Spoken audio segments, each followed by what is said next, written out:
Yep. Well, good evening, everyone, and welcome to Blue Sunday here on In the Blue Corner, I should say, on the In the Blue Corner channel. Joining me for our program tonight, as usual, we have Stephen Khatib over on the right-hand side of the screen. Good day, Steve. Good evening, Vince. How you going, mate? You well? Not too bad. That's great. Enjoying life in the socialist utopia of Victoria? One day at a time. Righto. And, of course, back in the control room, back in the Bat Cave with the library behind him back there at Gotham City, we have Chris Beach, who is controlling who comes on and who comes off. So if you've got a comment to make or you want to get on the show tonight, we're welcoming anyone and everyone who wants to come on and make a comment or express an opinion or express their view about our topic of the week. We're going to throw open the lines and get as many of you online as we can.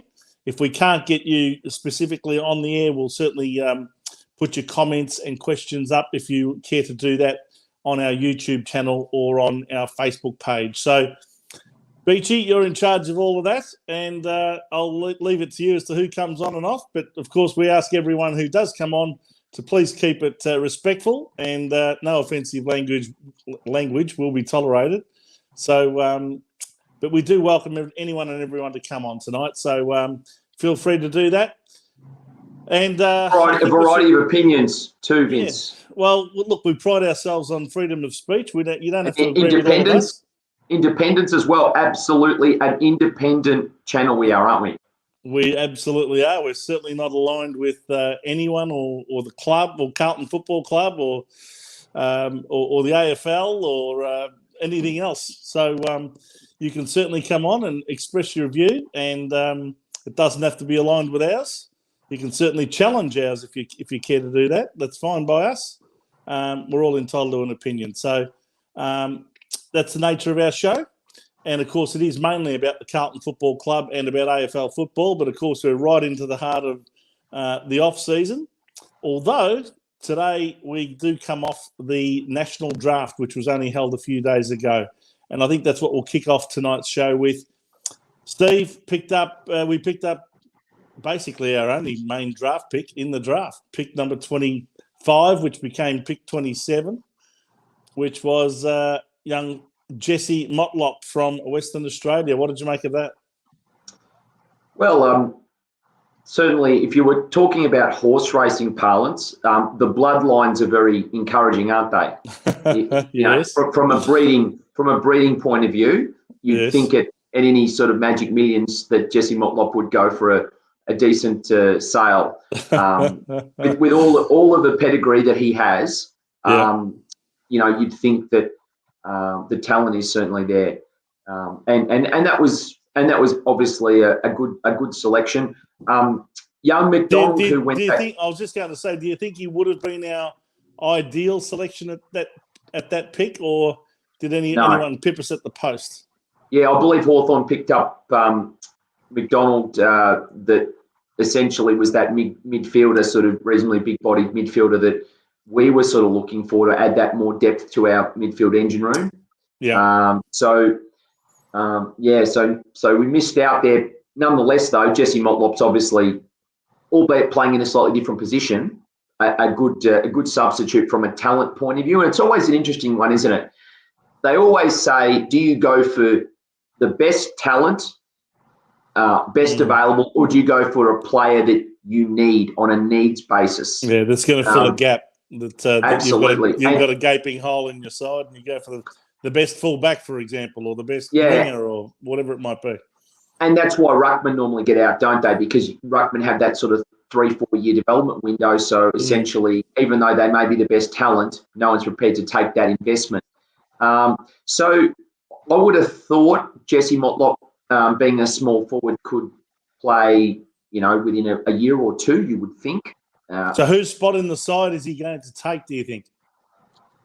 Well, if you think about it. If he makes the seniors, of course. So, okay, well, let's break it down. Playing in that position, Betts is finished now. What is it, Owies? Is he your next small forward, would you say? Phil? Well, Matthew Owies, I think, is about 24. I could be wrong, but around about that age. I know And Phil was Corey Durden was a young 18 or 19-year-old. So, yeah. But Durden's position, Vince, would that be that small forward? Is he more a half, more in the middle of the ground, would you say? Well, no, I think Durden's more of a small forward than he is anything else. Okay, I thought he was a flanker, but... No, he might be able to head up the ground a little bit more, but I think he was touted more as a forward pocket goal sneak type. I think we saw him play a couple of games. The first one against Port Adelaide, where we got absolutely smashed over there in the second last game of the season. And I think he started off pretty promisingly, actually, Corey Durden in that game. So did we, actually. He faded a little bit after that, but so did everyone else. The other one is Matthew Owie. So, I think if young Jesse Motlop's going to take anyone's spot, it'll be one of those two, that's for sure. Or even Zach Fisher, depending on where he plays. That's right, and so it's hard to say because you've got a different coach now. Obviously, you may have a different game plan. All of a sudden, without changing the subject, all of a sudden, what's his name's going to be a key position player to replace Liam Jones now. That's all suddenly happened. Well, that's another point of discussion that we should go through. My name's got. Yeah, Mike. Sorry, Mike. You mean McGovern? McGovern? Yes, that's right. Yeah. So that's all changed now. All the dominoes are falling supposedly. But yeah, seems like a good selection. But to be honest, there's not much exposed form. It's a pretty difficult period of time. You've got not many clubs picked up more than 6. The draft went to about 60 at most, didn't it? Something like that, about 65, I think. Yeah. So you haven't got your steak knives pick 88, sort of that like you normally have, right? Yes. So lots of passes and buys and all of that. So one player, we're obviously happy with where we're at. If they look at him and say, okay, maybe he won't play next year, he'll be just purely developed, and then he'll go push up and push maybe a Durden or an Owies for a position in the starting team. McDonald, though, would have been great. I'm only going off YouTube clips, and everyone's got a great highlights reel when you look at it, but it would have been great, and it would have been great to get that midfielder coming up just to support the rest of the team. Disappointing we missed out there, but that's part of having a high draft pick and trading away the year before, isn't it? Yeah, well, when you trade away your draft picks for ready-made talent, that's the reality of it. Is just like we did with Chera. We decided to take a ready-made player in Chera in exchange for pick number 8. Now, will pick number 8 end up, being a superstar? Who knows? I guess time will tell. If you go back on all the drafts of the last 15 years, it's really quite heartbreaking to look at some of the players that we decided not to pick up when we could have, and the ones we actually did pick up didn't end up being very successful. So I guess we're all smart in hindsight. Yeah, lots of factors too, right? It's the environment, it's the time they come in, it's what opportunity they're potentially given, it's a free run of injuries. There's a lot of things there, isn't there? It's not just about the talent.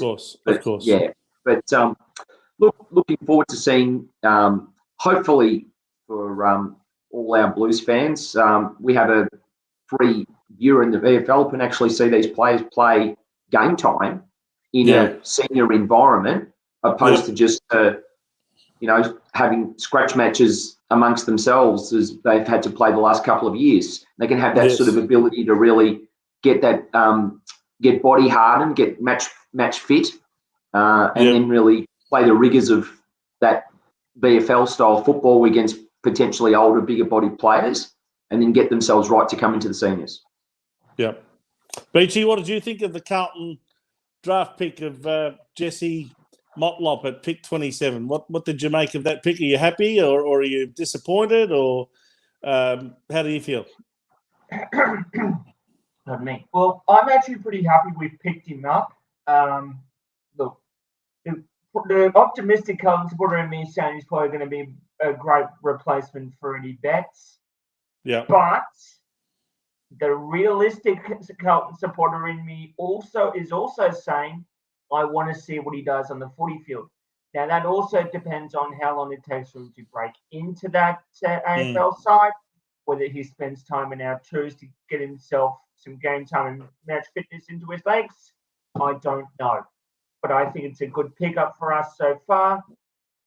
At pick 27, you could say it's almost a steal, but I emphasize the word could, because you don't know if it's actually going to work or not yet. So let's wait and see what happens first. I noticed the comments here on an article that I was reading on Jesse Motlop, and they said he's an evasive, smart, much improved goal sneak that applies great pressure and has the potential to play AFL footy early in 2022. So that sounds pretty promising. He also has the ability, Steve, to push up the ground and play as a high half forward. So he has more than one string to his bow by the sounds of this. Geez, it's like your renovator's dream, isn't it? Like if you're talking from a real estate point of view, I mean, it's got a view of the city. It's got everything. Oh, look, sounds great, doesn't it? They all do, though. Yeah, they do. You know what would be a really interesting exercise, Steve? To go through all of the national drafts of the last, I don't know, say 10 years and get all the comments from back then as to what they thought of the player that they just picked up, and comments like the one that you always go to, which is, we were so rapt to get him, we didn't expect him to still be available at this pick and all that. And then 2 years later, he's delisted, no games, or 3 games, or traded to someone else or whatever. And isn't it ironic? Everyone talks up their draft picks at the start, don't they? Look, you've got to love the optimism, and you've got to. I liken it to horse racing. It's understandable, but it is. You're looking for something in someone that someone else doesn't see, right? Or you're thinking that you've got an edge in the market. We've got this person at 27. He should have been 50, but it's also then what I'd love to know is what the recruiters really think. Still would need to work on his, core strength, tackling, kicking, defensive. You'd love to know all those other little things as well, opposed to just all the if buts and maybes, all the potential. True. Yes. Anyway. By the way, everyone, if you're wanting to come on the show and express your opinion about the Carlton draft pick or anything else that we discuss on the program, Beachy's just putting up the StreamYard link up on screen. If you'd like to copy that, we'll leave that there for a few minutes, Beachy, I think, so people can take it down. Alternatively, go to the Facebook page of In the Blue Corner, and we will have it there, I believe, Beachy. Is that correct? Yep, I've just posted it there. What I'm going to do now momentarily, if I can do that, is pin it to the top. So I'll just see what I can do here. No, I can't. That's okay. No, we'll leave it up on screen for you guys to see, and then you can put that into your browser, into your internet browser, and what you'll do is you'll get into into the StreamYard app, basically, or StreamYard via the internet, I should say, and then it'll give you instructions as to what to do, how to get on, activate your microphone, activate your camera. So make sure that you do this via your iPhone or iPad or your computer, and you'll be able to come on air. All right. Yep. Any other big surprises? What did you think of the top 10 picks, Steve? Any major names that we ought to be keeping an eye on there, do you think? Well, Horn Francis is obviously the obvious one there. I mean, that was no great surprise to North Melbourne. Yeah. So that was something that was, bit surprised that Nick Dacos took to pick 4 to get called out. GWS actually, was it GWS that Gold Coast? Gold Coast, was it? That made a go for him and forced Collingwood to trade their draft picks for him. Yeah, it's all about the game of bluff, isn't it? Yeah. Yeah. Essendon tried that with us with Jack Silvani about 6 years ago. 55, I think Silvani went at that time. Something like that, 56 or 57. Might have been 53, but anyway, we're peaking by that point. So Horn Francis, yes, of course, the number one draft pick. I mean, look, at the end of the day, as we've seen over the years, we tend to make a big deal out of those top 10 draft picks. But really, it's the opportunity for a player, whether they get picked up at pick 1 or pick 61. It really doesn't matter. So long as they're picked, they've got their opportunity, haven't they? I really feel for those young kids that have been expecting or at least hoping to get picked up and then their name didn't get called out by the end of the night. Well, how hard is it right? Like, essentially, there's been very little underage football played because of COVID. So that's firstly. Then they've got... What's that, exactly. Especially in this state. Oh, well, don't get me started on that again. No, but you get my point. Yeah, I do get your point. Absolutely, I get your point. And in fact, junior football, junior competitions, junior sport of all descriptions has been decimated for the last 2 years, especially here in the socialist, almost communist state of Victoria. So anyway, what do you think, Steve? Any other names we ought to keep our eyes on? Well, look, I mean, it's interesting to see day costs. There's a few talented players as well. Richmond did pretty well. From what, if you look at that rebuild or that reset mentality to try and bolster their stocks coming up, I think they've done pretty well in getting quite a lot of good young talent in there. So I think Richmond probably, without going into the, which team got an A+ and which team got a D on their report card, but Richmond seemed to have done very, very well considering, and not really had to bottom out to do it either.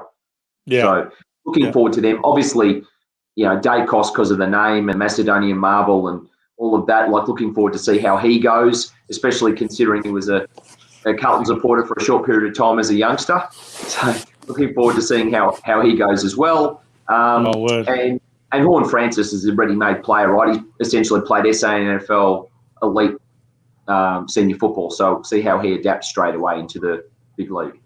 Yep. Beachy, what did you think? Before you go on, I've just brought the master of the sandpit. Rash, how you going, mate? How nice of the King Richard from the sandpit over there in Dubai to come and join us. How are you, Rash? I'm very good, very good. Just listening in, Steve, Beach Boy. How's it going? Good, Rash. Very good. The weather's fantastic. It's 30 degrees today. We're very happy about that. You must be just about rugging up with your beanie and your overcoat and your scarf and it's winter in 2 days. five jumpers at 30 degrees in Dubai. it's winter in 2 days. So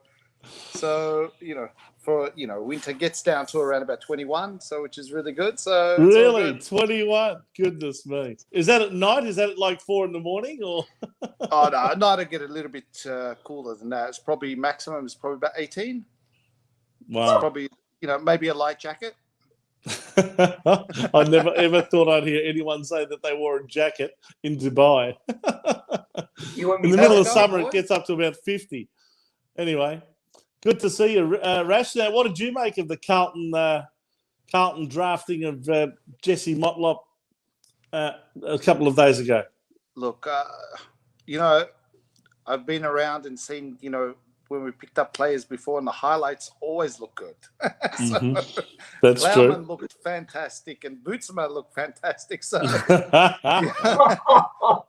Bootsma, goodness me. On the field, yes. Who remembers him? The first pick for us too. So no, look, he looks evasive, fast. Mm-hmm. I mean, he's a great player. You've just read Vince's little bio there. Evasive, fast, goal sneak. Well, Steve, good minds think alike. I must tell you that. So Vince and I think alike. Well, I'll ask your opinion of our other draftee that we haven't even mentioned yet. The kid that came on our rookie draft, young Dominic Aquaya. I think that's how they pronounce his name. Sudanese guy, the Sudanese kid? Young Sudanese boy who actually went through the Carlton Academy, and we've decided to pick him up. That's great. I mean, at least we're seeing that the academy can work. Mm. I mean, Absolutely, is that the first that I agree. Yeah, one? That would be the first one. So he was picked up as a Category B rookie on Friday. Now, you know, when you say it works, it'll work if he ends up becoming a decent player. But Yeah, that's true. obviously they're keen to make an example of somebody as going through the Carlton system who's come through and actually got himself a spot on the list. So at least, yeah, he has been picked up. So he's got his opportunity. It'll be interesting to see whether he makes the most of that or whether he doesn't. But South Sudan he's from, and That's good. It's good to see. You know, we're seeing a few players like that. In fact, the number 5 draft pick in the national draft, trying to think of his name now, who went to the Gold Coast. Yes, yeah. What was his name, Beachy? You might be able to look that up for me. But I think it was Marcus Andrew or something like that. It might have been Mac Andrew. Mac Andrew. There you go. Mac Andrew picked up at number 5. Very high. I mean, that's the fifth draft pick going to an AFL team. He must have a lot of talent. And there was another one, I think, who went at might have been number 15 at GWS, who also is from Sudan, I believe. So, in fact, I think Alia. It's not spelt the same as Alia. Leak Alia, and it's Leak Alia. That's it. With 2 E's. That's right. So he's got a differently spelt surname to the more well-known Alia, who plays for Port Adelaide. But yeah, there's 2 boys up in the top 15 from Sudan who have been picked up by AFL clubs. That's amazing. It's a great story, isn't it? Yeah, it's amazing. And it's great. I think, correct me if I'm wrong on this, but I think Dominic Quay is the first South Sudanese male player we've brought to the Carlton Football Club in our history. I might be wrong on that, but I think that's correct. Okay, well, you might be right. There's certainly it's a draft for firsts, that's for sure. What's that, Raf? I was saying you got the encyclopedia. Vince is the encyclopedia for Carlton anyway. I don't know about that.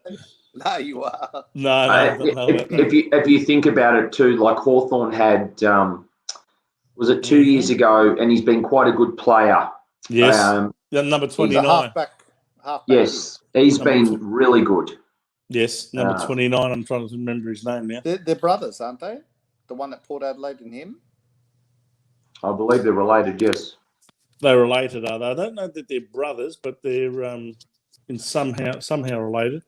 But yeah, I mean, Hawthorn's brought him on. I mean, when you think about it, they've got so much natural ability to run and jump, and you know, I think to some extent they've got some genetic advantages over us mere mortals here in Australia that for traditionally have been Anglo-Saxon based, and a little bit of a sprinkling of migrants from other countries. But geez, hasn't the African influence really come to the fore now? Well, I think it's all the things that they look at in those draft camps, isn't it? If you look at the initial speed, burst of speed, the vertical jump, all of that element, all of those elements that all of the recruiters look for, they've got all of those elements in their athleticism, don't they? And then it's just the smarts of the game, and that's purely how long they play football for. The earlier they start, the better, obviously, of knowing where to run, how to be 2-3 kicks in front of the play from a mindset perspective. But they've got all that athleticism. It's great to see. Yes, indeed. Well, look, we've seen some players that have come from all parts of the earth now and play AFL football. We've had the young American that went to Collingwood. What's his name again? I'm having some memory lapses today. Mason Cox, that's the one. Thank you. So, I mean, I expected a lot more from America, to be honest, but we haven't really had that many Yanks come over here and play our We game? had a ruckman on our category B, Vince, last year or the year before. Alex Murkoff? That's right. No, that was this year. Yeah, he's about This 7 year, foot. sorry. He's about 7'17". He's a big boy, but he's really only just started playing football, so he's a bit of a project player that I'm not sure is ever going to play AFL football, but we'll soon see. But we've got this sprinkling of African players now. We've had St Kilda had an American. Yeah. St Kilda had an American player as well as a ruckman. All right. Oh, Geez. yeah, I know who you're talking My about. memory's going like yours. Wasn't Billy Longer, was it? No. No. They had a ruckman. He did play a few games. Okay. Well, as I said, Sydney had a Canadian. you might find 2 or 3 examples, but I think we've seen players that have a different background from Middle Eastern backgrounds, like Basher Hawley and Adam Sard, and these guys that have done really well as well. Hannah. Mil Hannah back in the 80s and 90s for Carlton. And of course, the Macedonians like Peter Dacos and Alex Marcoux and guys like that. So, Spiro Korkamilis. Well, he's Greek background. Yes. Yes. Spiro Korkamilis. We're starting to bring out some old Carlton names now. Dear. Mario Bortolotto from Italy. Cottagio, boys. Vinny Cottagio, yes. We've got all of that. We've had a lot of... there's one that... and none more famous at Carlton than the name Silvani, of course. What's that? There's one that Rash brought up earlier. Sydney had a Canadian. I've now forgotten his name. Yes. Mike Pike. That's a category B rookie. I think he played in the Premiership of 2012, if I'm not mistaken. He was a rugby union player. But I think he played in the Premiership of 2012 for Sydney Swans. He might have played the 05 one as well, I think. Who's that? Mike Pike might have played in the 05 Premiership as well. Or was it 05? It was one of the Premierships. So I can't remember which one it is now. Maybe do I need to go back to 05? Do I? I didn't realise that. But anyway, it was one of the Premierships that Sydney won, and he was definitely one of the members of the team. That's for sure. It was a second I've round. got to go, but just want to say hello. And no, we're not letting you go, Rash. Sorry, you got to stay for the whole show now. All right, cool. No, you don't have to. Rash, just before you leave, mate. You're in Dubai. Any thoughts on the Australian cricket captaincy or anything like that? That's what I was going to ask you. Oh, sorry. No. I thought you'd done a bit. Look, I've been, I got offered tickets to go to the World Cup. I didn't even go. I haven't been interested in the cricket team since Ponting. So I don't even, no interest. Okay, no comment from Rash. No, fair enough. No comment. Rash, Not only no comment, no comment and no interest. No comment, no interest. No, actually, I don't know. Because I've been hearing things about Tim Payne and stuff, and we don't get the news here, of course. So I don't know what the hell's going on there, to be honest. Yeah. Well, they've got to put everything through the United Arab Emirates Media Centre, of course, before it gets distributed to the rest of the population. It's got to be cleaned. Exactly. It's being modelled. Don't worry, Carlton Football Club's got that modelling down to a T. Yeah, I'm not sure. Sexting is it called? I don't think that will come through here. So that's probably the reason why we haven't received any of that news. Well, no, you wouldn't want to give anyone any ideas.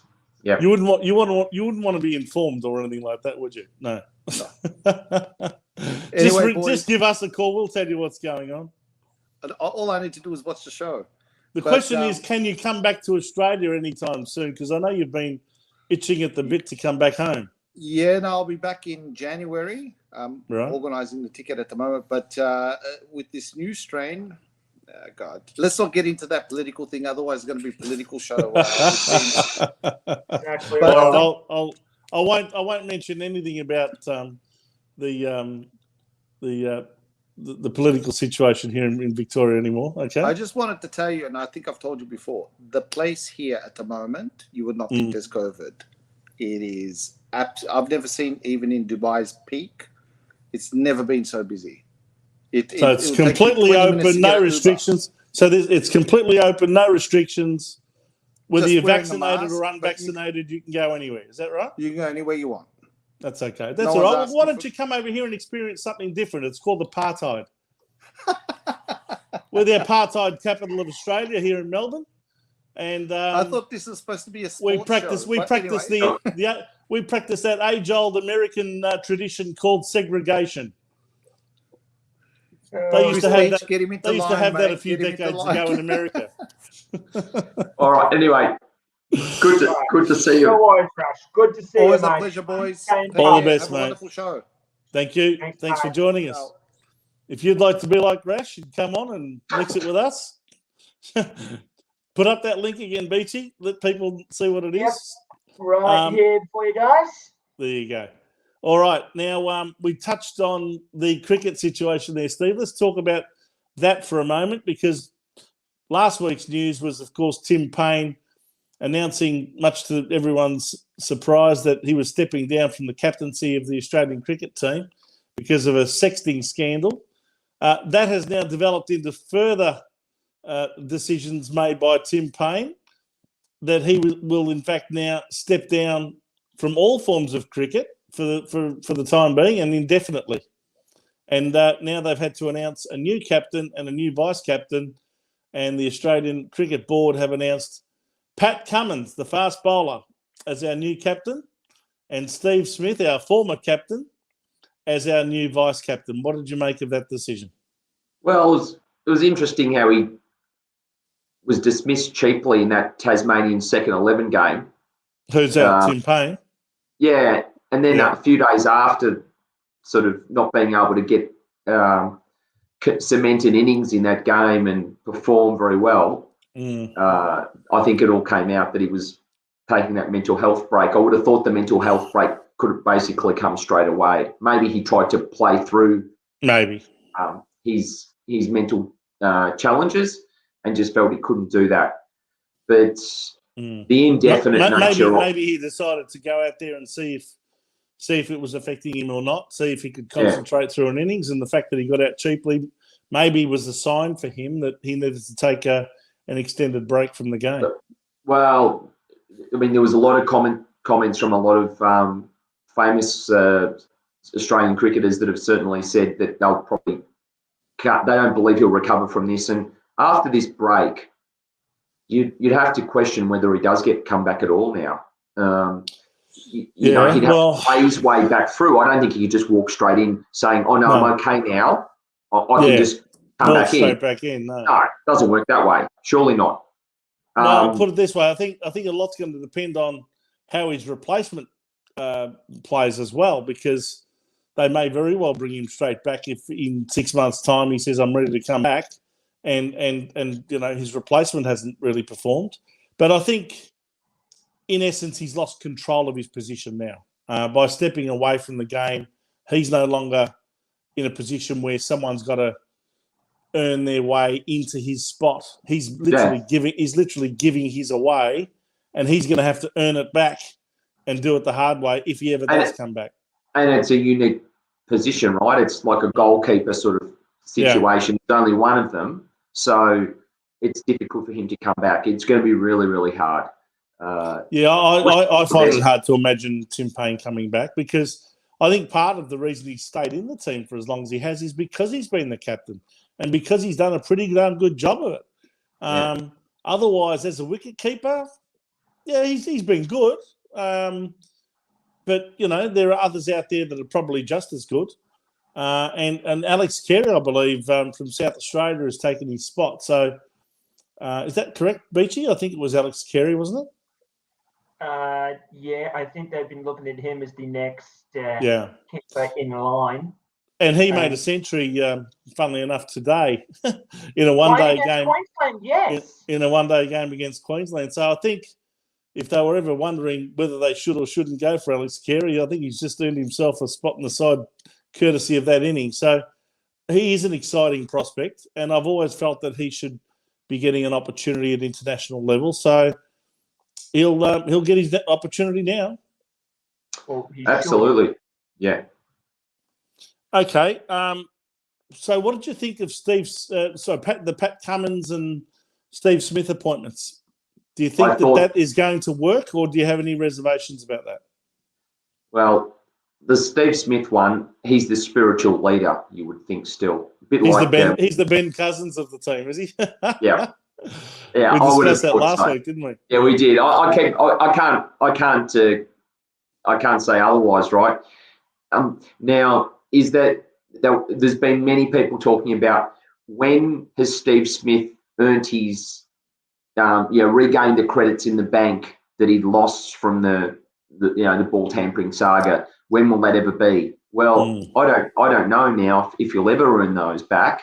But the fact that they've had enough faith in him to make him vice captain, albeit we haven't really got a wealth of riches at the moment, have we? I mean, you're right, all the players are either over the hill and going to retire, or they're too young, and you don't know if they're going to play for an extended period of time. We haven't got that middle dynamic. We've got a bit of we've got a thin middle belly, if you like, in the team, and it'll be interesting to see how it goes.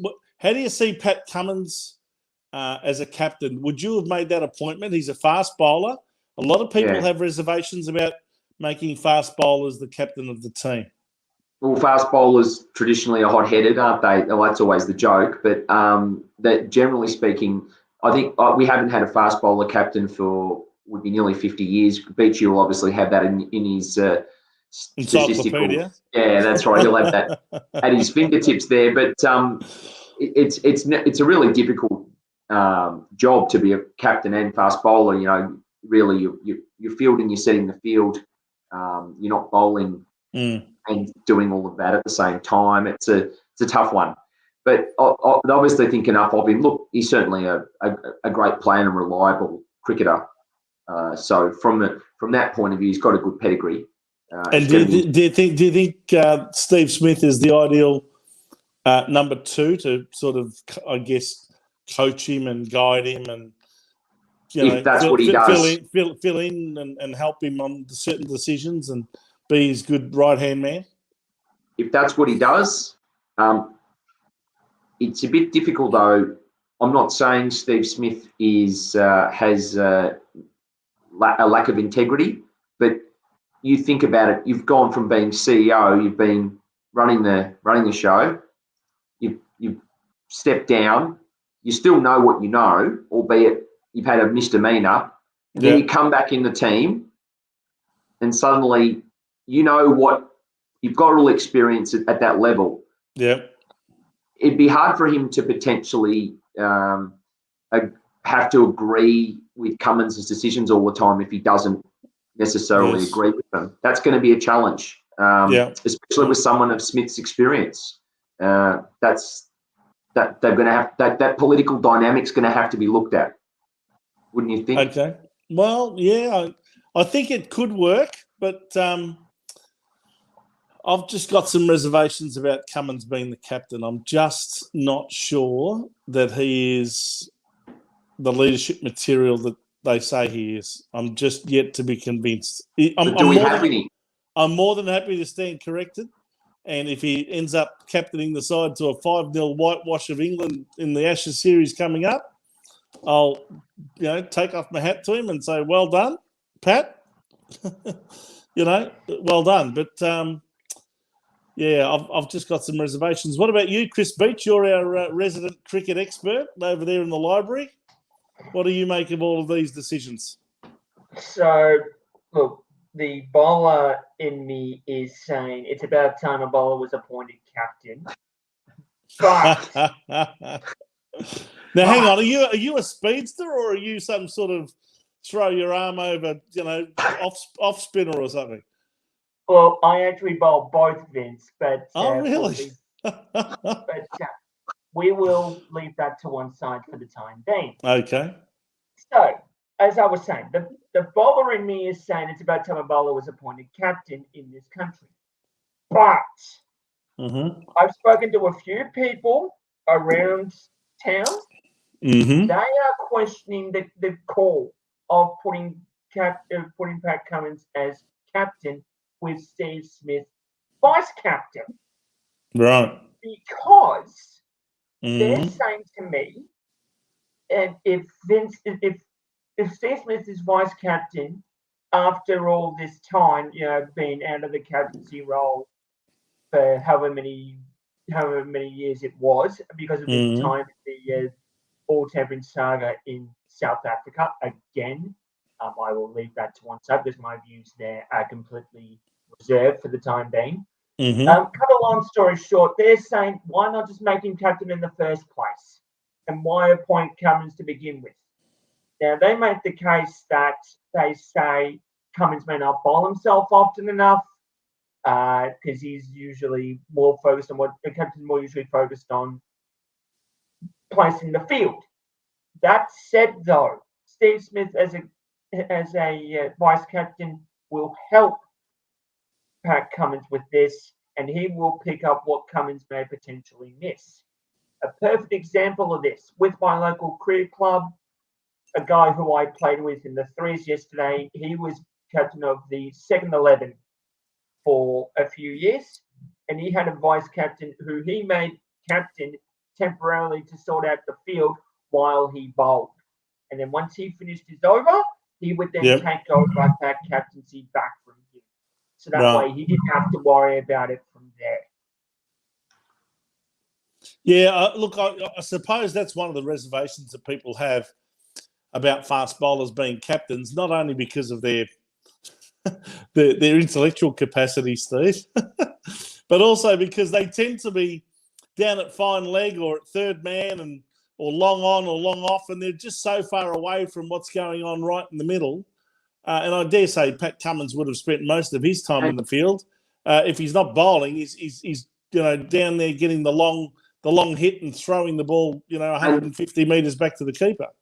Vince, as Beachy said, right, how do you know if you're a fast bowler yourself, you're coming on, you're opening the bowling from the southern stand end or the members end or whatever? How do you know when it's your time to have a spell and bring on the spinner? That's right. Subconsciously, oh no, one more over, I might just be able to get a breakthrough here.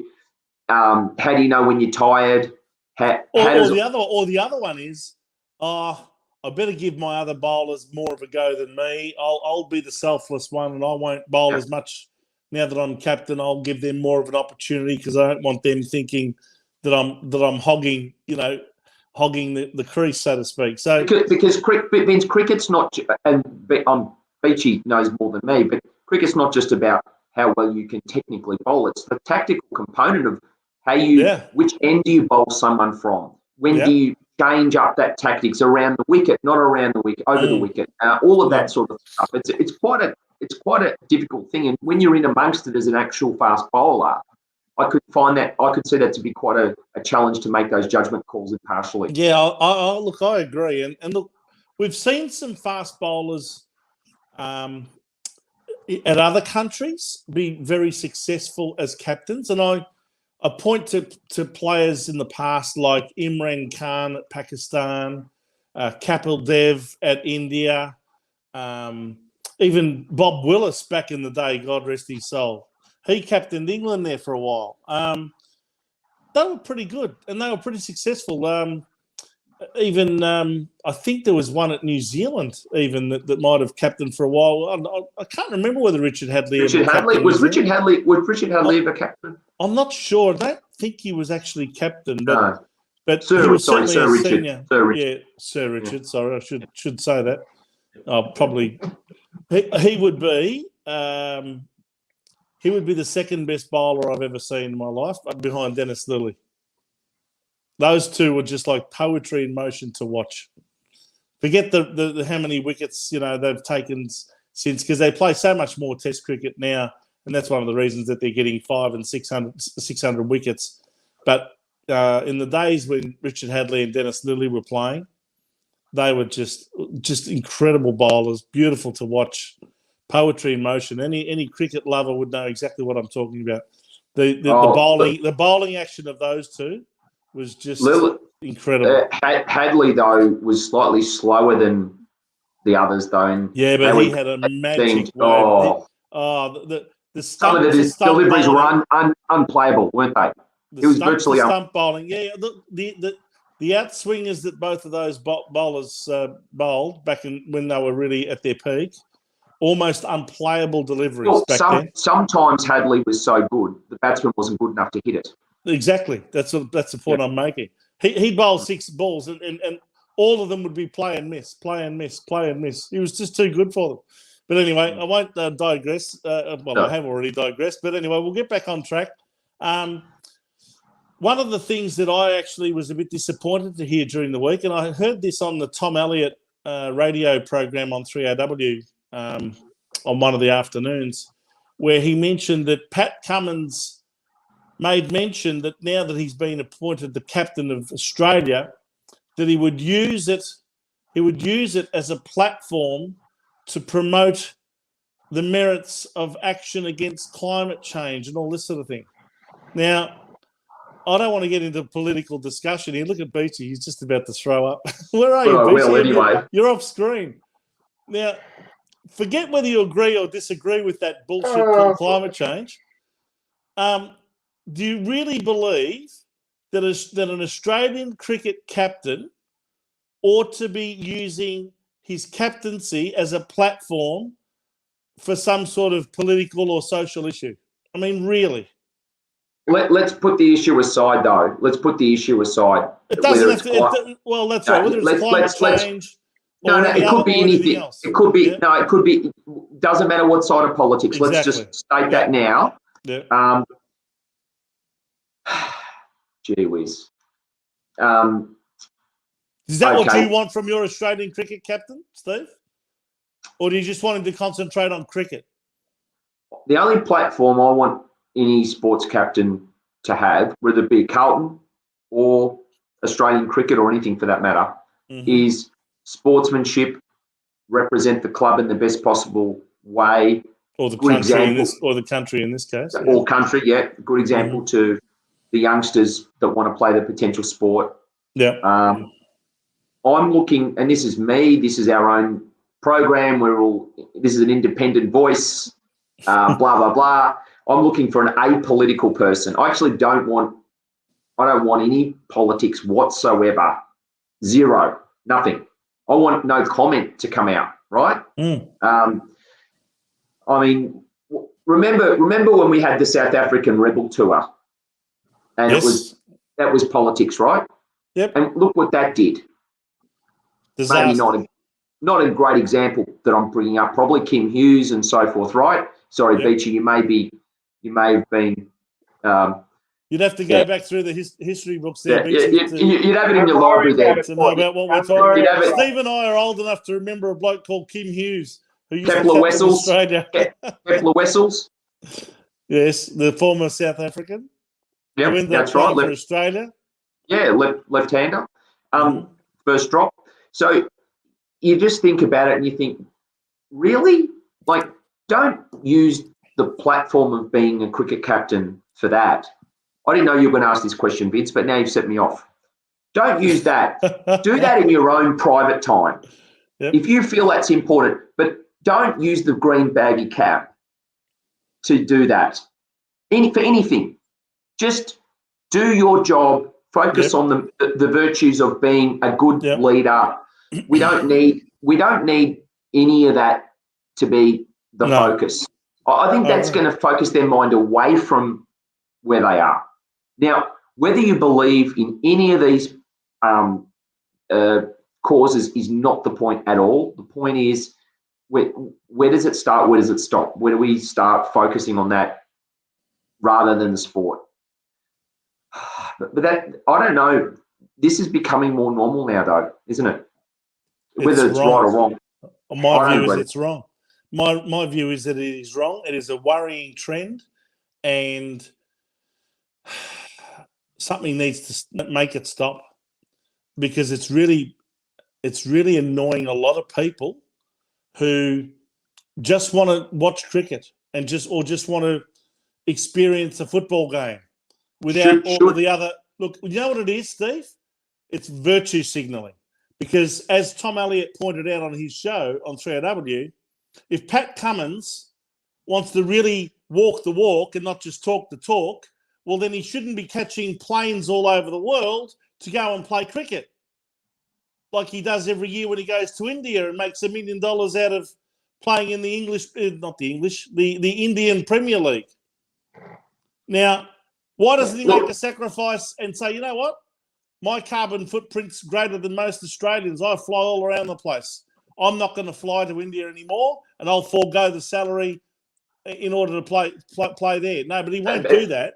I think people, no, don't get me wrong. I don't expect Pat Cummins to do that at all. I think he should be free to make whatever money he makes out of his career and go and fly wherever he's got to fly. But keep all of this other stuff out of it, because by being like that, he's going to be attacked now the minute he jumps on an aeroplane. It's a little bit like Harry and Meghan, Prince Harry and Meghan Markle, preaching to us about climate change, and yet they've got private jets flying them all around the place, right? So walk the walk. If you're going to talk the talk and preach to us about the merits of action against climate change, well, then live it. Be a person who lives the experience of what you're preaching to us to be like. Don't just tell us to be like a certain way, but you don't change your ways. Vince, now, this is where these sports people get into trouble. His employer is Cricket Australia. What if, again, this is not about the cause, could be any cause. Yeah. What if the cause that he wants to use as part of his platform, because he's now captain? Yep. What if that cause is not in complete alignment with Cricket Australia's causes, for argument's sake? But why should Cricket Australia have causes? No. I'm not saying they should. But this is where they get in the trouble. He's employed to play cricket. That's exactly right. But this is like the we're starting to get into, the Israel Folau situation versus Qantas.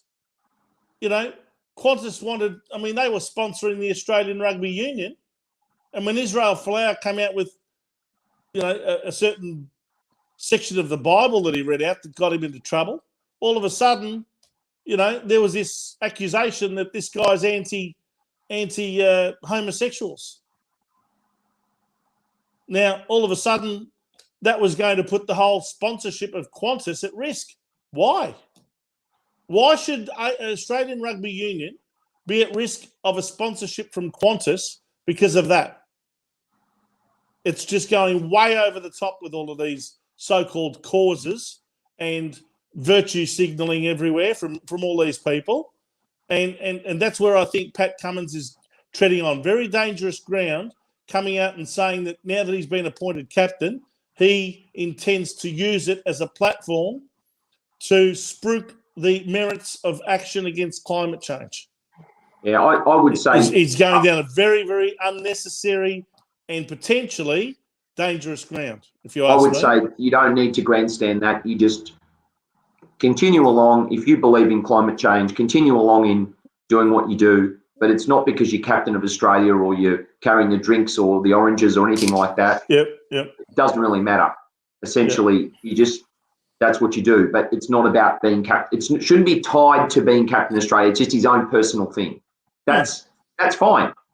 But because you're now captain, I don't know. What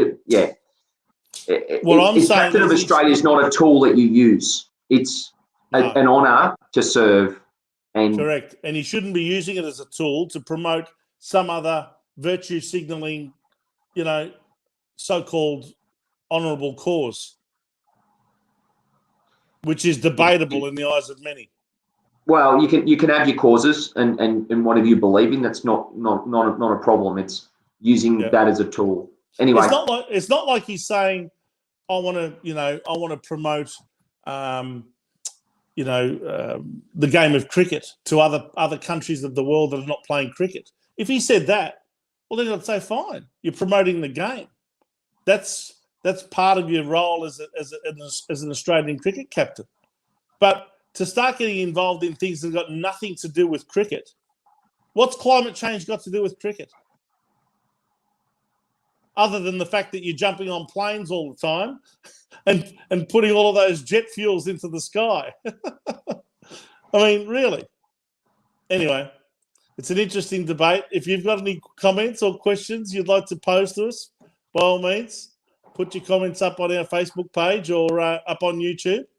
I don't think we're talking about climate change, though, Vince. We're talking about causes. Not climate change. We're talking about cricket, and we're talking about the Australian cricket team. We've got Gina Harris there. Hi, Gina. Maybe you'd like to come and join us, Gina. You'd be welcome. Inclined. Yep.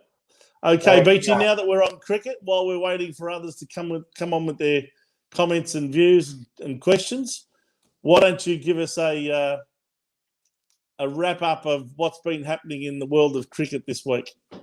Right, thank you, Vince. Before I touch on that, I'll just say one quick thing to the debating topic that we have been. Sorry, didn't I ask you your opinion on that? Sorry. No, I'll just quickly say this. I apologise. That's right. It's going to be very short anyway because I don't want to spend too much time yakking on about it. That's all right. The point I'm going to make, and it's going to be very short and sweet, is this: sport and politics do not mix. Keep it out of the sporting setup, and for God's sake, do not try to force your agenda on others.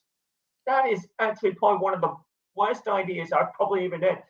See, the reason why I was off screen briefly for that, Vince, you thought I was going to throw up. You probably could have thought I was actually going to. There is a bin here that I could use, but we'll leave that to one side. Anyway, that's all I'm going to say about that. Well done, Beachy. I couldn't concur any more. Okay, so keep sport and politics separate. Yes. Any type of politics, regardless of which side of the spectrum you sit on. Yeah. We're not saying one type of politics. No.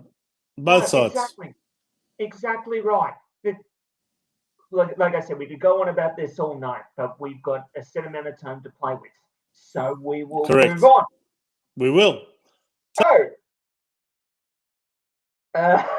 Vince has done it again. Okay, so I'll just wait for him to come back, but we'll get started anyway.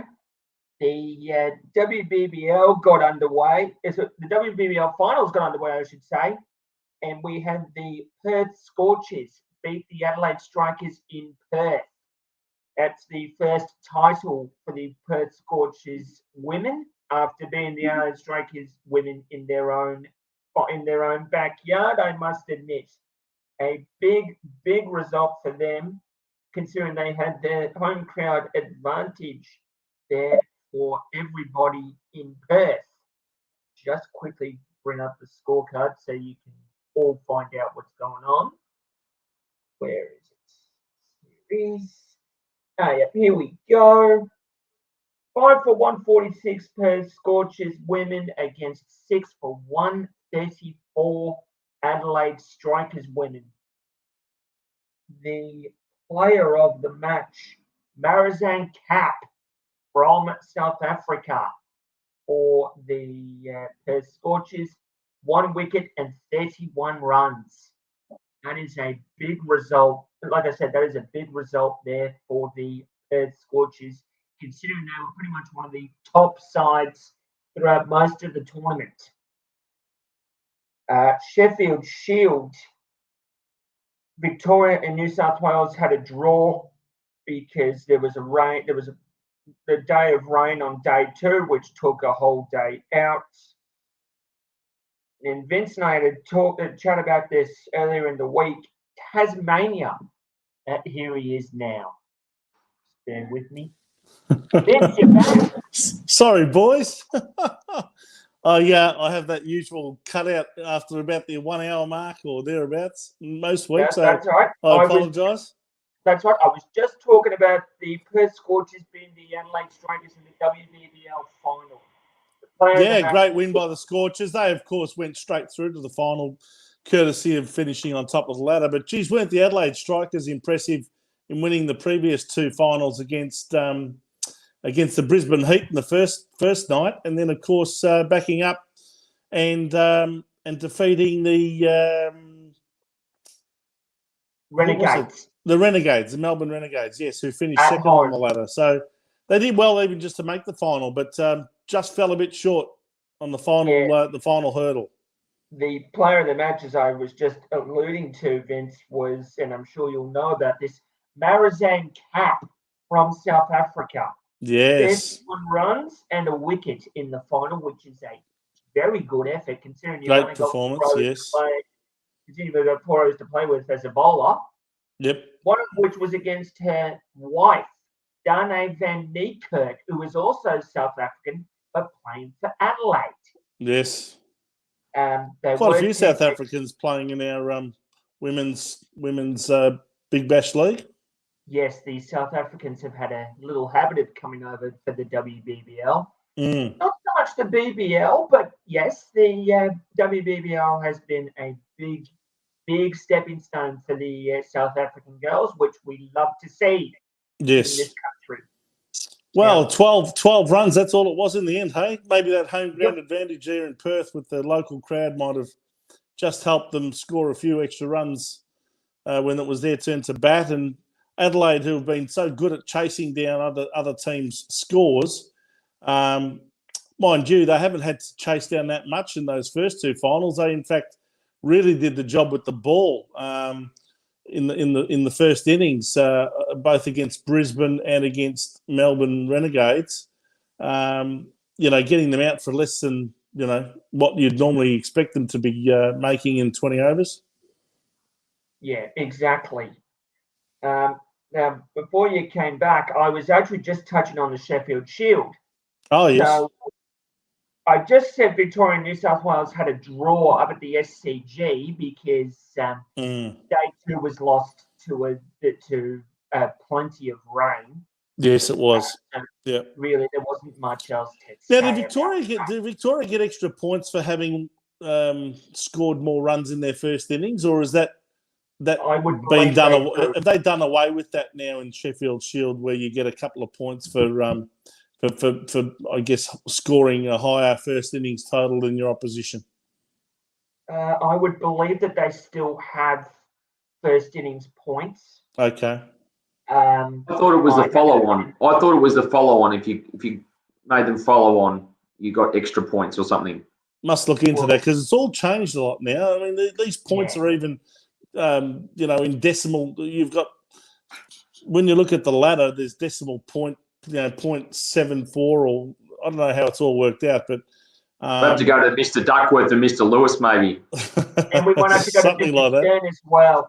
But we'll leave the ladder out of this for a little bit because it's still uneven. It is a bit, yeah. And of course, we had the Marsh Cup today, didn't we? Yes, we did. But I'll just quickly run through the rest of the Sheffield Shield results because I had a discussion about this earlier in the week. That's all right. Tasmania, a very big comeback result against WA. Massive. Tasmania in Hobart. Yes. Now, WA were probably the more dominant team throughout the match against Tasmania, with Sam Whiteman, 176 not out in the first innings, yet in a losing effort to Tasmania, which some would say is mind-boggling because you don't exactly think if you go on to make 176, you go on to lose. Probably about 98 times out of 100, you normally go on to win if someone's making scores like that. Yet, however, that's exactly what happened. And unfortunately for WA, they had to take that defeat. And Queensland defeated South Australia in the last Sheffield Shield game of the round. So now we wait for the rest of the fixtures to be released, given the border situation around Australia. But like I said, sport and politics don't mix, ladies and gentlemen. I think you'll find, Beachy, that there's going to be a good 2 or 3 months break now between Sheffield Shield matches because of all of the Big Bash League about to start. The Australian cricket summer with the Ashes series about to start. So I think you'll find that most of the remaining Sheffield Shield matches won't start again until at least February, if not March. And Yeah, Victoria's well placed. They're not right up the top of the ladder yet, but they've certainly started off very well. Exactly. There remains some opportunities there for Tasmania, for example, to go further up the ladder as well. So our southern states, we hope, do well against the traditionally dominant states like Queensland, New South Wales and Western Australia. Exactly right. Now, I'll just quickly touch on the Marsh One Day Cup as well. Queensland defeating South Australia today in Adelaide, to which you also alluded to earlier, Vince. Alex Carey making 101 in a losing effort to the Bulls. But really, it's not a surprise now that when I look at the scorecard, Matthew Renshaw for the Bulls making a player of the match performance of 156. That's a huge total for a 50-over match, isn't it? How many times, Steve, have you seen a batsman make 150, let alone 100, in a 50-over game? It doesn't happen. There is the 2020 element that's crept into 50-over cricket, though, a little bit. So, but normally you'd have to have opened the innings, and the goal, a 50-over is establish the first 15 overs, set foundation for the innings, and then maybe in that middle period, go for, when the field gets spread out, go for more, and then at the end, if you've got wickets in hand, go for it. But that is a great effort. You rarely see 100s, let alone 150s. Well, that'll put Matthew Renshaw right into the conversation when it comes to the Australian one-day series coming up as well. Yep, and it's funny Steve mentions the T20 element because he's hit that 156 runs, which is not out, by the way, so he's batted to the end. Right. Of 109 balls faced, so a strike rate of 143.12. Very T20-like. So he's done very well there. Well supported by Max Bryant. Nearly a run of ball 68 before he got caught by McSweeney off McAndrew. So a 68 off 67. So really, you could say Carey was stiff to be making 100 in a defeated effort, but when you've got someone like Renshaw making 156. How did the other two members of the Australian side in the Ashes, I should say? I know that this is a one-day Match, but how did Usman Khawaja and Marnus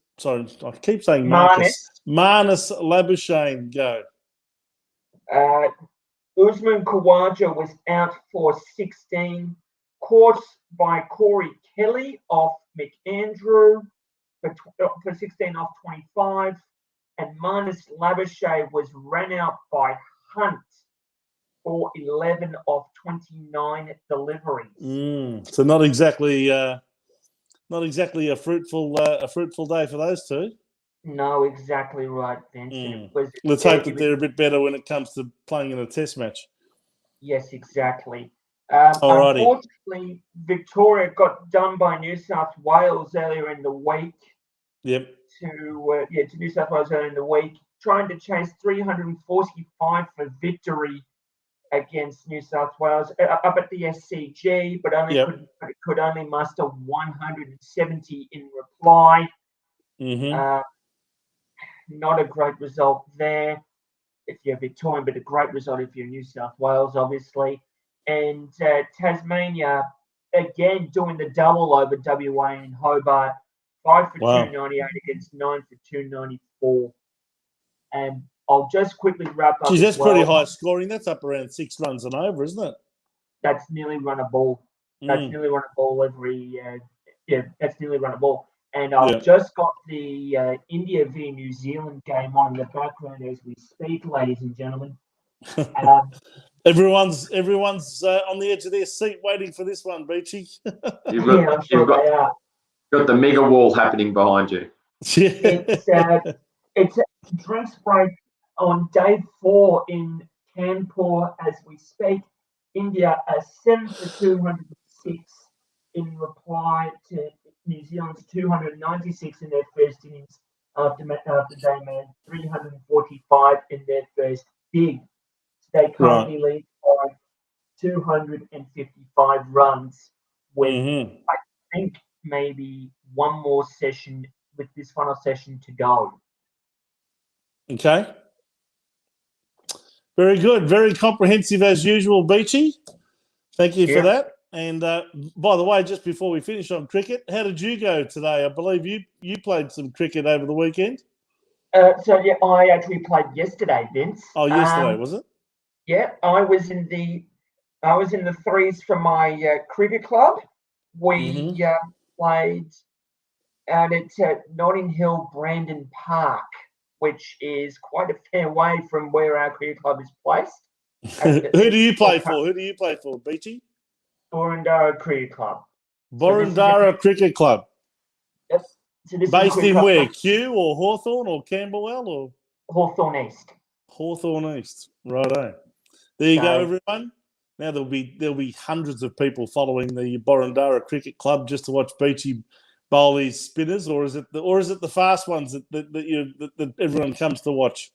Well, look, they've been a bowl spin lately, but that's okay. A change of pace. You've got that arm ball where he's got that change of pace that just goes on. Yes, he comes in looking like he's about to bowl a fast one, and he actually bowls a googly. It's actually left arm orthodox, gentlemen. Left arm orthodox. There you go. Yeah, I can't control. We'll have to get some vision. We'll have to get some vision of Beachy playing one day, and we'll have to put it up on the screen or something. All right, then. So we'll finish up on cricket, and we'll move on. And it's going to be a bit thin on the ground for the game of golf in the next month or so, because I think they pretty much take a break from now until just after Christmas or just after New Year. But Steve, we saw a really good tournament last week, and as you said, it was a bit of a bridge too far for the Aussies that were in the field. But one of our Aussies performed really well and finished up in the top 5. Oh, absolutely, yeah. That's the RSM Classic. Yes, it was. Yeah, it was a really, really good final round. Actually, 6 under par, Vince, and essentially that brought Cameron Davis Cameron Smith into tied 4th position, which was really good, but not good enough. The third round leader, Taylor Gooch, did the job. He continued. 6 under par he had as well, yeah. Yeah, he also did 6 under par in the final round and won by 3 shots, didn't he? Yeah, it was a good effort nonetheless, though. When he can start to put, those 4 rounds together or make those even par rounds, 2 under rounds, he'll be really nearly winning every week, right? He'll be in contention nonetheless. So yeah, that's a real bright prospect we've got in Australian golf, I would suggest. Cameron Smith, and you know what? Yeah. He's really come to the fore ever since he decided to let the back of his hair grow a bit more, and he's got this classic Australian 1980s mullet going, and it really suits him actually. He almost reminds me of Craig Bradley back in the mid 80s, running down the wing. Yeah, Cameron Smith. If you haven't watched him play, have a look at him. He's really a very competent golfer, and he was playing. I think he played one of the final rounds together with Adam Scott and managed to, outdo him as well. So, in fact, Adam Scott finished tied for 37th in that tournament on 7 under. So, that was a good 8 shots behind Cameron Smith in the end, 7 under as opposed to Cameron Smith's 15 under. And the eventual winner, Taylor Gooch, on 22 under par. There was one guy who came out of the woodwork in the final day, called Tyler Macumber. Did you see what he scored? He shot 9 under, I think it was. 10 under, that's right. Yeah. 60. Yeah. He scored a 60 in the final round. My goodness me. But almost unheard of. But it was a great tournament to watch. I happened to get a few hours of it. It was really it's a tough golf course, and when the wind blows, it's very difficult. Where was that? Where was the RSM Classic held again? I'm trying to remember. That was at Sea Island in Georgia. Oh, in Georgia. So that's Yep. the same state as the Masters, of course. Yeah, which very is different. Held at Augusta, Georgia. Yeah, very different though. It's on the coast near sort of that border of South Carolina and Georgia. So Yes. it's sort of on that coastal area. It's very, very, very very nice. windy and very scenic. And very challenging. But I mean, 22 under par. Geez, that's a very low score, isn't it, for the 4 rounds? Obviously, there was some low scoring going on some of those days. They can set that course up tough, and as I said, if the wind blows, it's a completely different course. But for a standard tournament like this one, they want to see low scores. Otherwise, the viewers tune out, Vince. So, hence, they do set it up for birdies potentially. Fair enough, Steve. So we now go. Of course, the US PGA Tour starts in September and finishes at the end of August every year, and the schedule moves really on only got now. the Joburg Open at the moment on the European Tour. The European Tour, yeah. So there's not much golf. The US PGA Tour now heads to. There's no tournament this weekend. There will be one next weekend, which is the Hero World Challenge in Albany, New Providence in the Bahamas, and Henrik Stenson is the defending champion, and that will be held between December 2, which is this coming Thursday, and December 5, which is of course Sunday. So, being in the Bahamas, we will have to watch it in the early hours of Monday morning, but this time next week, we'll be able to report to you as to who's in the lead come the end of the final round. Oh, sorry, the third round. Yeah, it's an invitational type of tournament, so you'll only have the best of the best playing in that. So it's a real feast, really. All the best players, they generally shoot pretty low scores and fire at the pins. It's pretty aggressive. And then, of course, the following week, we've got the QBE Shootout at the Tiburon Golf Course in Naples, Florida. And that's the final tournament for the year on the US PGA Tour. Yeah, that's a combined teams type of format, that one. So that's also a bit of fun. Nice so golf course there's no points up for grabs in the FedEx Cup, obviously, in these next two tournaments. The Hero World Challenge and the QBE Shootout, there's no FedEx Cup points for grabs. So we'll have to wait until they head to Hawaii, as they usually do at the start of the calendar year. So in January, we're going to have a couple of tournaments in the beautiful state of Hawaii, and I love watching those tournaments. The holes are just so picturesque when they show those camera shots over the fairways. Those aerial shots are just magnificent, aren't they? They are, and it's a good time zone for us too. Generally, you can get them teeing off at 8 in the morning and finishing around 1 o'clock. So it's pretty good from a time zone point of view. From our point of view, because Hawaii's right way over to the western part of the USA, of course. And yes, it's sort of 8 o'clock in the morning here, and it's 2 o'clock in the afternoon there, but the previous day. So anyway, that'll be good to watch. At least we don't have to be up at 2 and 3 and 4 in the morning. We can actually get up at 7 and 8 and watch it then. Anyway, anything else in the world of golf that you'd like to talk about? Not really, Vince. We've got the Victorian Open in a couple of weeks as well on the Australasian Tour, but that tour is a bit thin at the moment, obviously, because some of the events have had to have been either moved or postponed due to the uncertain situation. What are they going to give them what are they going to call it? The Lockdown Cup or the Victorian Open? Is it? It is. It's played down at 13th Beach. I'm sure there'll be dozens of of the world's best players jetting in from all over the world for that one. Oh, not quite. Which I shouldn't take the so-called Mickey out of them. Look, whereabouts is the golf course?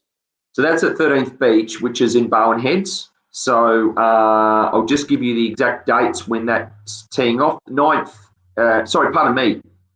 Victorian PGA is at Moona Links, I should say. The Victorian Open is at Bowen Heads, but the Victorian PGA is at Moona Links, which is down at Mornington Peninsula there. Yep. So that's the next Australasian tour event. And then there's I've actually had a round of golf there a few years ago now, Steve. But have you ever played there at Moona Links? I have. Nice course, isn't it? It is beautiful. Well, there's two courses, and they're both great golf courses. Peter Thompson designed there. So, yeah, very nice part of the world. Yes, indeed. And then following that, they head to Gippsland. This is a really good tournament for the country folk and taking golf to the people, if you like. And at Warragul, they play the Gippsland Super 6 Series. So that's pretty good too. So you'll find a lot of pros come back to Australia for Christmas, and some of them might play in that tournament just as a bit of fun. It's not big beer. Yeah. You mean people like Robert Allenby or Stuart Appleby or guys like that? Do you think that they'd come back and play tournaments like that? Well, because they're actually now in the seniors tournament, aren't they? Aren't they all 50 plus now? Stuart Appleby and Robert Allenby and so Steve Alker, the Kiwi, won on the Champions. They call it the Champions Tour. It's not seniors. Steve Elkington. Well, Steve Alker though, the Kiwi, he actually won 2 or 3 weeks ago now on the Champions Tour. So there you go. Just goes to show, and they've actually had golfers that have sort of almost reinvented themselves that have been journeymen on the normal tour, and suddenly at when they turned 50, a switch just flicked and they became good players. Tell me something, Steve.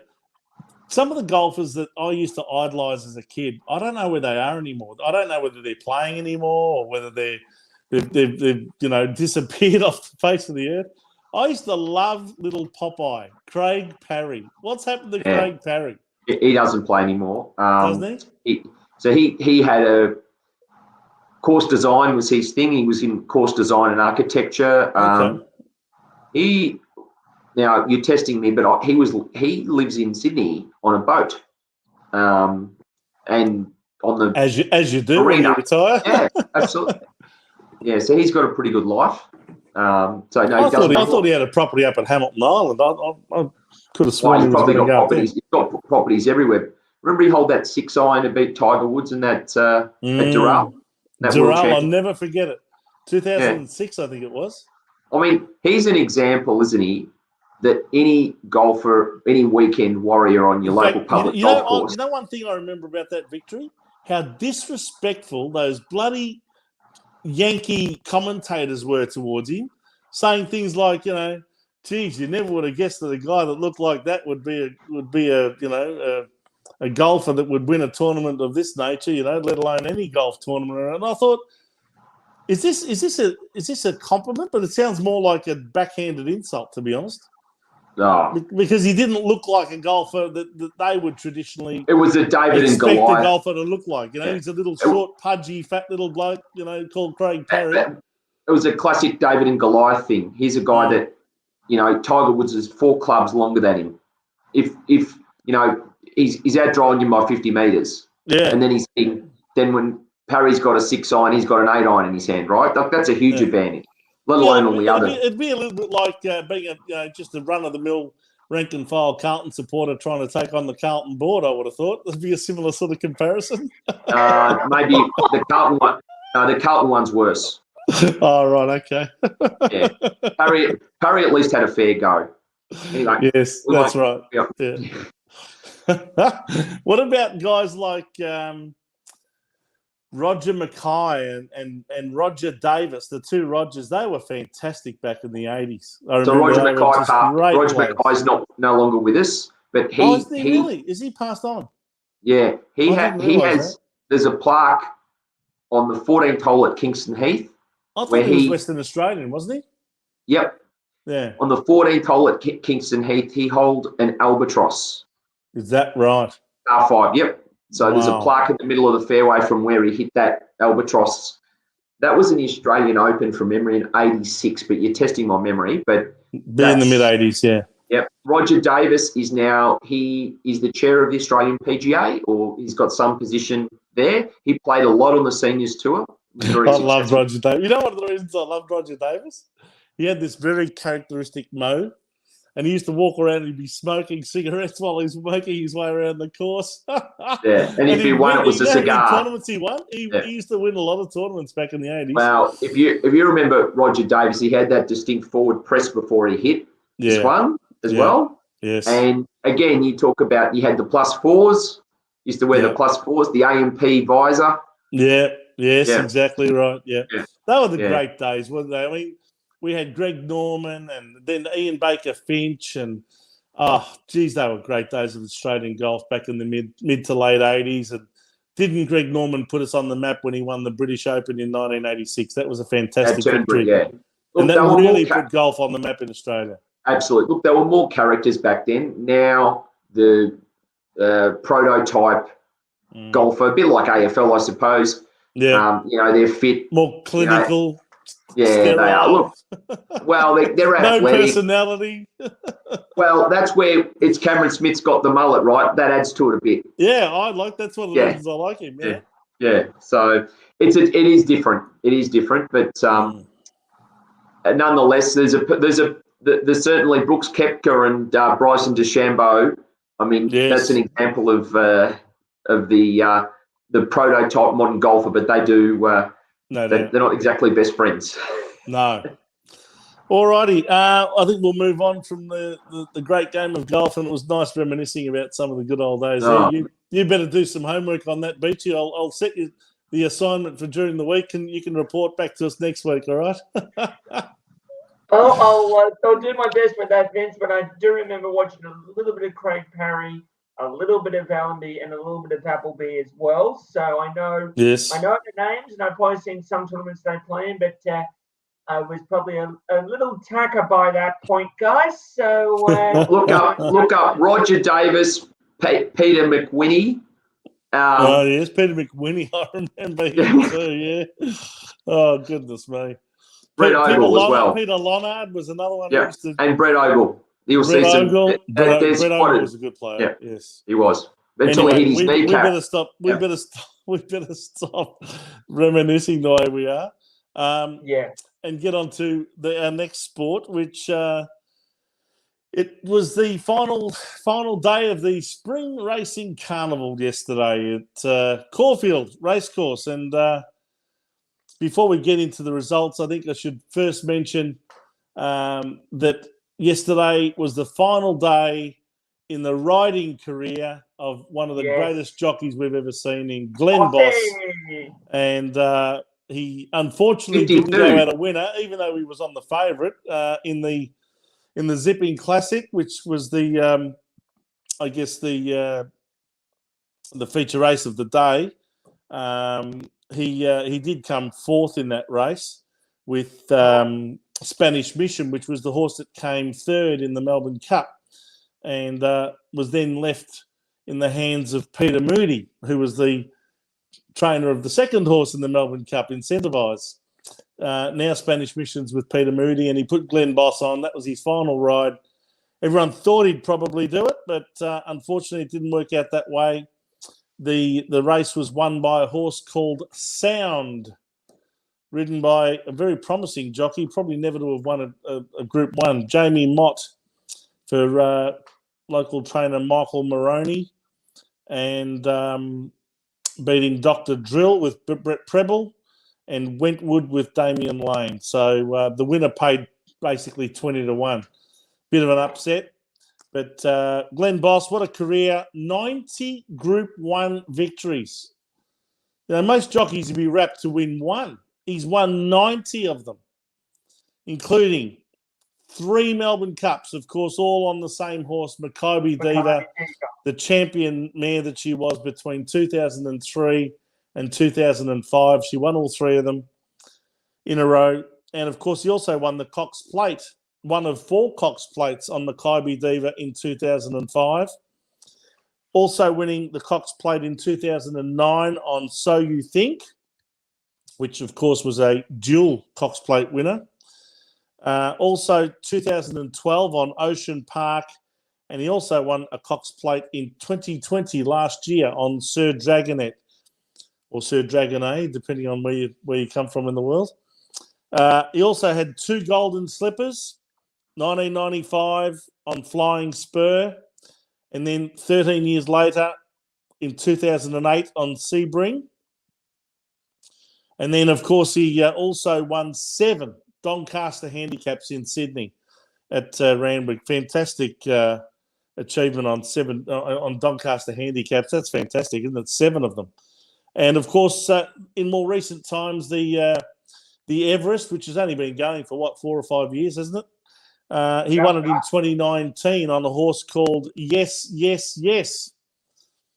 And also won a Golden Eagle in the same year, 2019, on a horse called Colding. So they're the real, I guess, highlights of Glenn Boss's riding career. You know, been a tremendous rider over, well over 3 decades now. He's only 52. Apparently he's going to be employed by someone on the dark side, Steve. Ladbrokes. He's going to be employed by one of the bookies. Well, I mean, 52, the knowledge he would have from that perspective would be amazing, the intellectual property. But more importantly, 52, just to keep riding to that age. I know Damien Oliver's, 49, but just to keep your weight at that point and 90 Group 1s. I think there was a jockey, was it Gavin Eads, was called Group 1 Gavin, I think it was many years ago. Surely he's Group 1 boss, isn't he? You sure you're not getting mixed up between Gavin Eads and Gavin Lang, who was called Group 1 Gav in the harness racing world? I don't know. Maybe it is Gavin Lang. Anyway, whatever it was, but yeah, you're probably right, Vince. But essentially, 90 Group 1s, it's amazing. It's a tremendous achievement, isn't it? That's just to be able to get the rides for horses that can be in contention in those sorts of races is amazing, let alone to win 90 times. Indeed. Well, the feature races yesterday at Caulfield were the Sandown Cup, which was only race 2 on the program. Quite unusual, isn't it? Won by Dragon Storm at, again, near 20 to 1, almost. As I mentioned, the Zipping Classic won by Sound at about 20 to 1. The Sandown Guineas won by... Now, here was an omen bet for all Carlton supporters, if I ever saw one. Won by Blue Army, ridden by Damien Lane at $18.90 and $3.80 the place. On the tote. We should have had a flutter. Blue Army. I mean, geez, we should have... well, the problem is, Beachy, that when we do our show on a Sunday night, they don't have the fields yet for the next Saturday. So they normally don't come out until the Tuesday or Wednesday or something like that. So we don't know what horses are going to be in on a Sunday. So anyway, I hope the Carlton supporters out there got on. That certainly would have been an omen bet. And, of course, the time-honoured Eclipse Stakes, won by many a great horse over the years. Won by, here's a good one for me because I'm Italian, Regalo di Gaetano, which I don't know how Matthew Hill pronounced it. Probably called it Regalo di Gaetano. Anyway, it won at $10.90 and $2.90. So ridden by Could you Zach give us a Stone. Could you give us a translation for that, Vince? Yes. Regalo di Gaetano is basically Gaetano's gift. Regalo is Italian for gift. Di means of. So gift of Gaetano, or if you like, Gaetano's gift. So what would you translate the name Gaetano in a more Anglo-Saxonized name?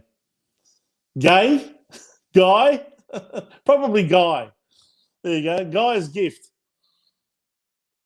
Let's hope it's something to do with Matthew Guy at the next election. Anyway, enough of that. So that's your rundown of horse racing yesterday at Caulfield. And we also had a big program at Rose Hill as well yesterday, didn't we? But I'm not going to get into the interstate ones. We're going to just stick to Victoria. So that's pretty much going to be it for horse racing, I'd say, for a while. Although the other results that we'll probably talk about in the next few weeks very briefly on this show is the Ascot, the Ascot program at WA. And I'm just trying to find it here. There it is. And we had the Winterbottom Stakes yesterday at Ascot, won by a horse called Graceful Girl. And have a guess who the jockey was. The only guy to keep following in Western Australia, let me tell you, if you like punting. W. Pike. Willie Pike, they call him the Wizard. He's a fantastic rider, and he always pulls through somehow in the big ones. So he won on Graceful Girl at $8.70 and $2.50 for trainers Grant and Alana Williams, who used to be trainers of harness horses before they decided to get involved in thoroughbred. So it's amazing how many of them do that. Fred Kersley's another one who did that. Initially involved in harness racing, went into thoroughbreds and trained a horse a few years ago called Northerly. Do you remember that one? Certainly do. Won a couple of Cox Plates with him. Anyway, so that's the Winterbottom Stakes, and I think we've got the Railway Stakes coming up soon. And, of course, the Perth Cup in the early days of the new year. Alrighty, we'll move from thoroughbreds into harness racing. And last night we saw the first round of heats in the Inter-Dominion, Stephen, which was run at Menangle, that wonderful track, which for some reason they built over 1,400 metres. It's the only track in Australia that's 1,400 metres. Most of the others are all over 800, 900 or 1,000. Yeah, it's basically one lap. So you used to, but I mean, it's the opposite of Harold Park, the old Harold Park, isn't it? Essentially, which was like a dish. Yeah, that's right. So they just keep going round, and the straights as long as you think. Yeah, exactly right. Oh, but anyway, I think that makes for more boring racing to myself. Absolutely, the negotiating the turns and the nuances of the different track. Anyway, we digress. Shows our age. There's of course two different competitions in the Inter-Dominion, one for the pacers and one for the trotters. And the pacing heats, there were three of them. The first one was won convincingly by the actual favourite for not only that race but for the entire Inter-Dominion for the pacers, King of Swing.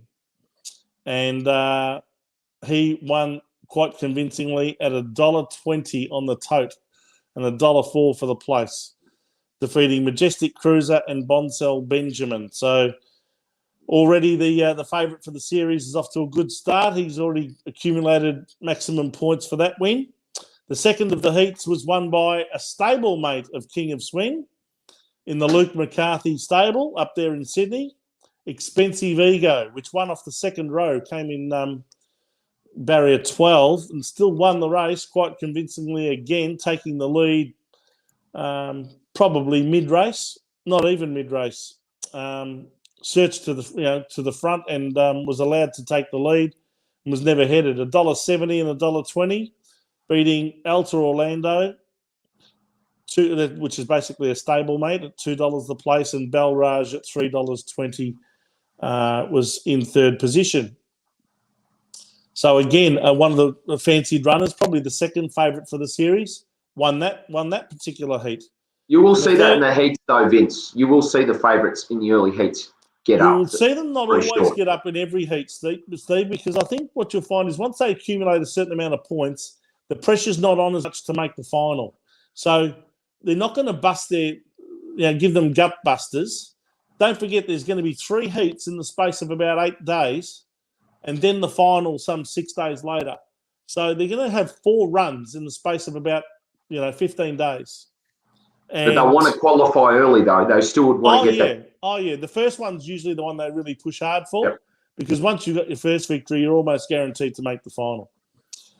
The third of the Inter-Dominion heats for the Pacers was won by a Victorian horse, which was a great victory. In fact, this was my tip. I was having a discussion with a couple of friends during the week, and I said, you watch Malcolm's Rhythm go. And he ended up winning at $9 and $2. So, in fact, he paid $10 on the fixed odds market. So, pretty good each way odds, $9 and $2, beating the favourite, another Luke McCarthy horse in Spirit of St. Louis, $1.40. And number 13 outside the second row, Lineup, with Darren Binskin, $6.50 the place, one of the rank outsiders, and did very well to finish third. Another Victorian trained horse, Triple Eight, came in fourth after having no luck. Keep your eye on that horse, Triple Eight, in the second round of heats coming up on Wednesday. As a matter of fact, this Wednesday is the next round of heats at Bathurst, and I expect Triple Eight to win his heat.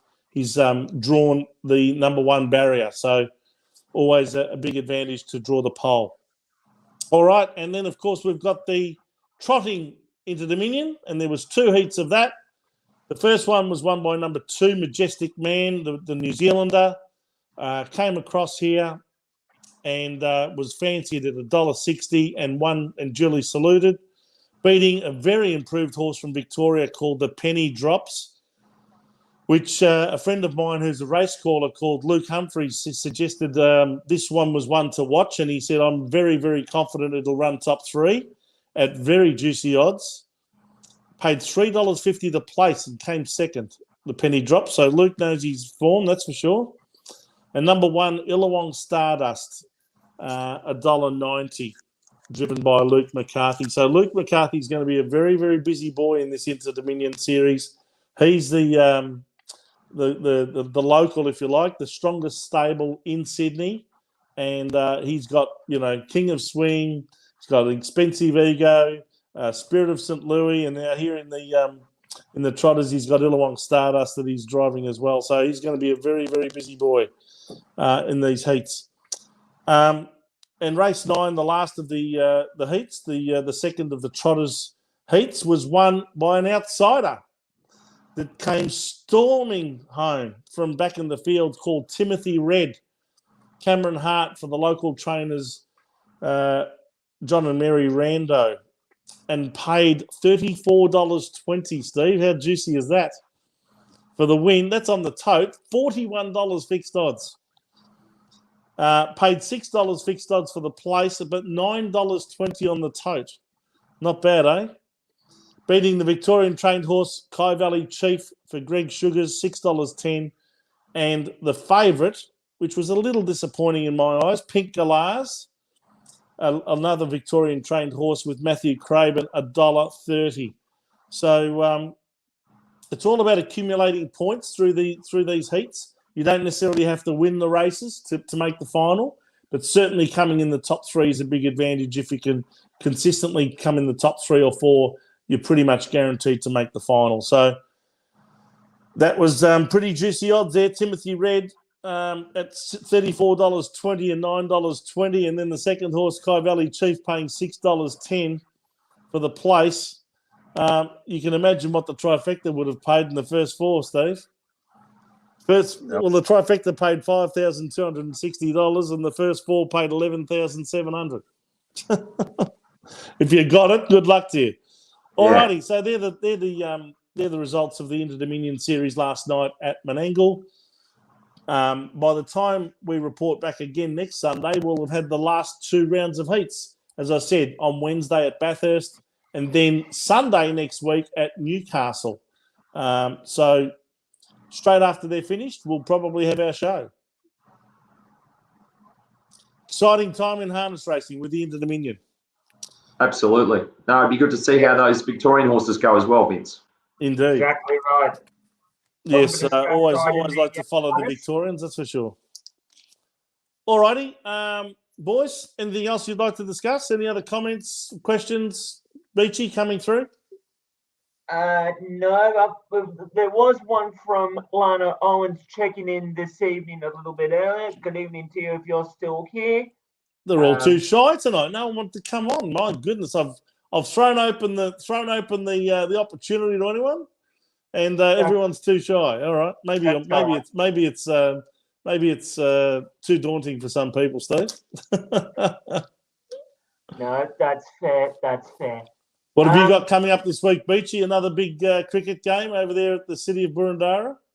Yeah, there'll be another big game. There'll be another big game for us soon, Vince. Do you want to tell the Chris Beach fan club where they have to go next weekend to watch you play?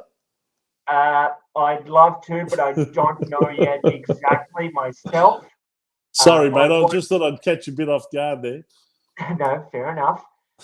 Like we do get that from time to time. The selection normally takes place on Thursday, so I'll find out by then. Okay, terrific. Steve, Yeah. what about yourself, mate? No, nothing special, Vince. Looking forward to certainly a fair bit more sport, though, coming up, getting the chance to watch some golf next weekend. Indeed, indeed. All righty. Is that a message boss. from the boss, Joe Lutzer, over there in Bangkok, Thailand? Hello, boys. Sorry, very busy today. That's all right, No, Joe. We know you're Not a busy. problem, mate. We're not important to you. We understand. Not a problem at All all. right, everyone. Pleasure to check in. Have a great week, and we'll see you next Sunday night on Blue Sunday. Until then, bye for now. Good on you guys.